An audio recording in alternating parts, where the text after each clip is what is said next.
it's Encouragement Monday, and have you ever felt like you just are in the wrong place and you are not rightly fitted?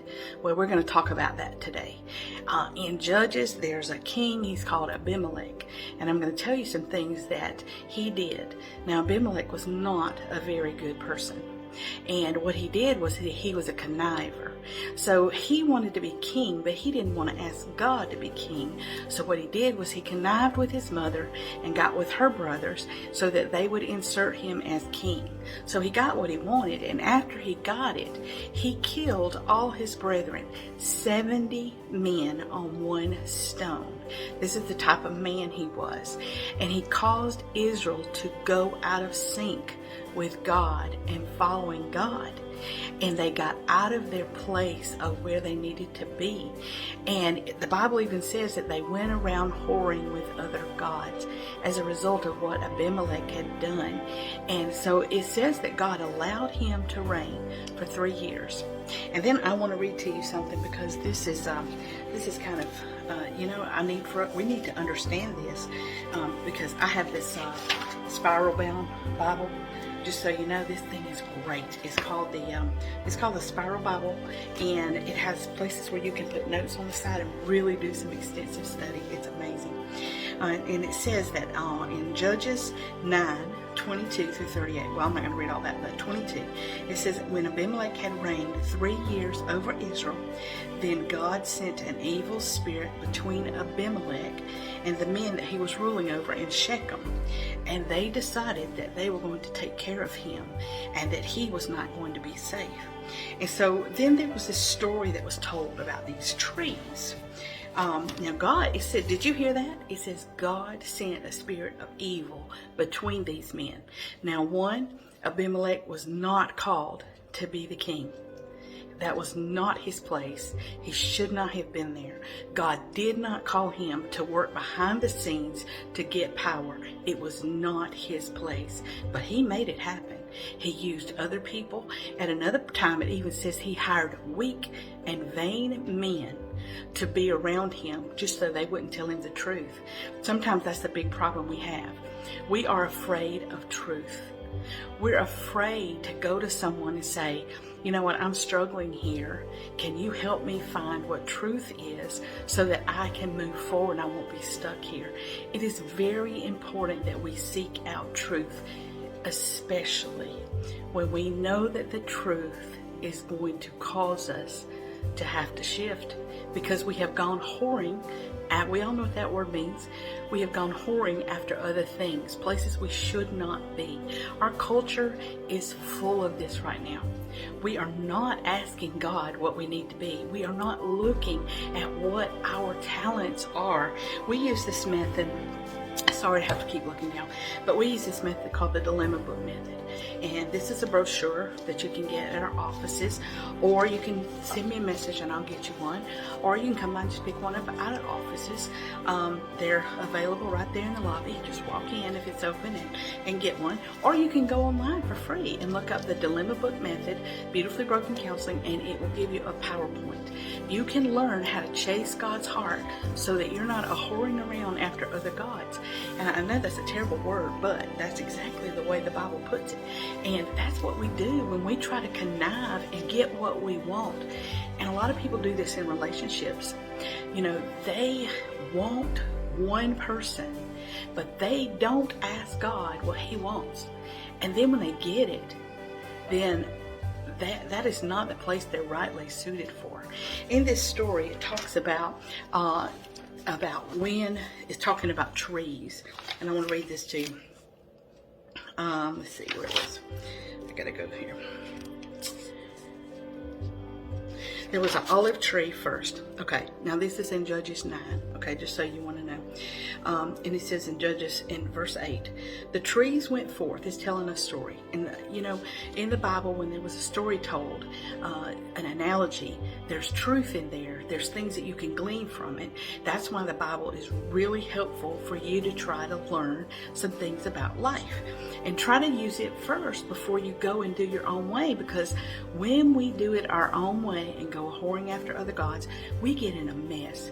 We get in marriages that we have made made vows to that we should never vow to. We get in other types of relationships with partnerships or in jobs that we should have never vowed to. But here in verse 8 it says, the trees went forth on a time to anoint a king over them, and they said unto the olive tree, reign over us. Now this is just a story, reign over us, but it's telling a message. But the olive tree said unto them, should I leave my fatness? Wherein or wherewith by me thou honor God, the man, and go and promote over the trees? In other words, he's saying, I am rightly suited as an olive tree.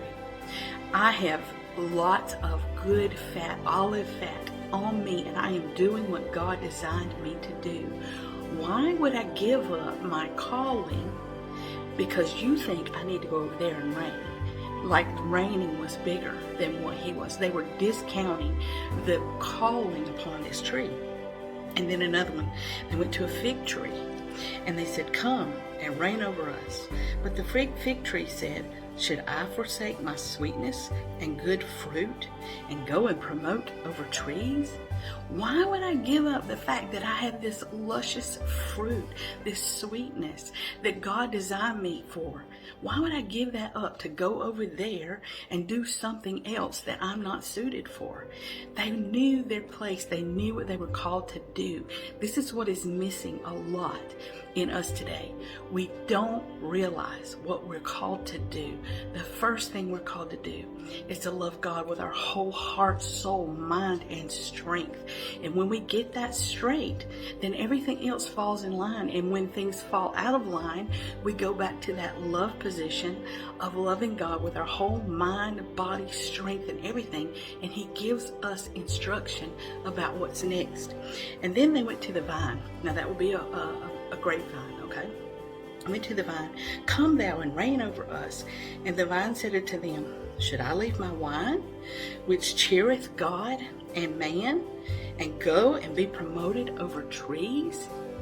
There are 3 examples there where God is saying this is what these are designed for.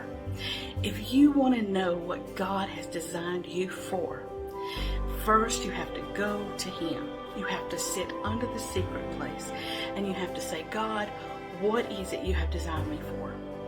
And there should be an antsiness if you are not in the right place. But what people do is they look at their life and they think, oh, I'm not suited for this, I'm not suited for that. It must be my spouse. It must be my church. It must be my job. And so they do this running before they go and say, okay, God, how will you rightly suit me? And if I made commitments and vows that I should not, let me ask for forgiveness. And let me ask you to heal those if possible, because it's better. The Bible does say that it's better that thou should not vow than thou should vow and not pay.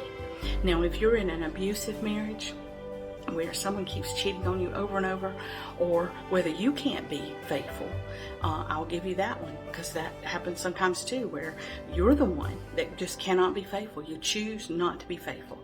If you're in a marriage where your children are being abused, where you're being berated all the time and there is no healing, get some help. If you've been abandoned, get some help. This is not what I'm talking about. I'm not talking about staying in a marriage or in something where you have made a vow even when you are in danger. That is not what we're talking about. We're talking about being rightly suited. And God can do a great work in your marriage if both of you, or even one of you, is willing to come and sit under God's wing and find out what truth is.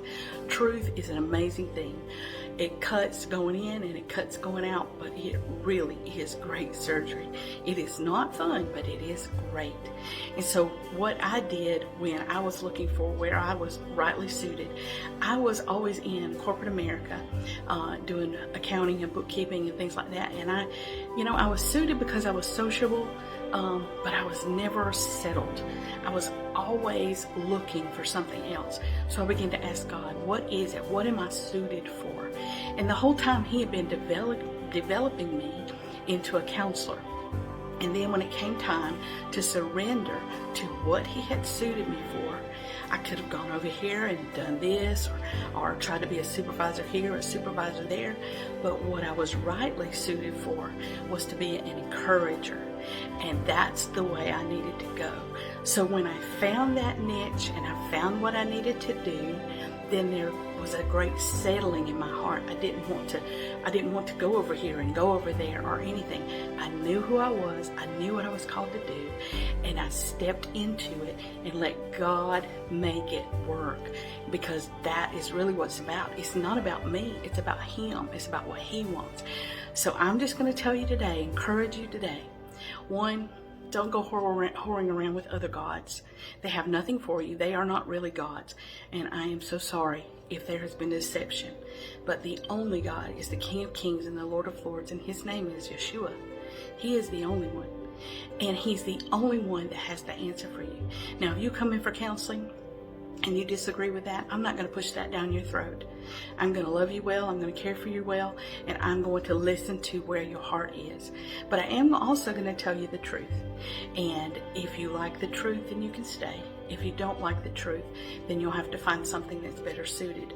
But you will be loved well, whether you come or whether you go. And we just want you to know that we're here for you. We can help you. You can reach out to us at beautifullybrokencounseling.com and just go ahead and fill out the intake form. As we get fuller, it might be more difficult to get in, so go ahead and fill that form out. If you leave me a voicemail, I may not be able to get to it as quickly. So do that on that intake form, or you can text me at 615-332-4389, 615-332-4389. We have a lot of things going on right now. We are building a channel, and we are talking about the Hope events. We're talking about gabbing with grandmas. We're doing testimonials for people. We're doing the Hope events that start in May 27th. There's a lot of things going on. So subscribe, hit the buttons and all that kind of stuff. And we look forward to meeting you. And if we can help you, or you can come to a free Hope event and get encouraged that way, that's what we want to do. So here's to you finding your place where you belong so that you can do what God created you to do. Have a great day.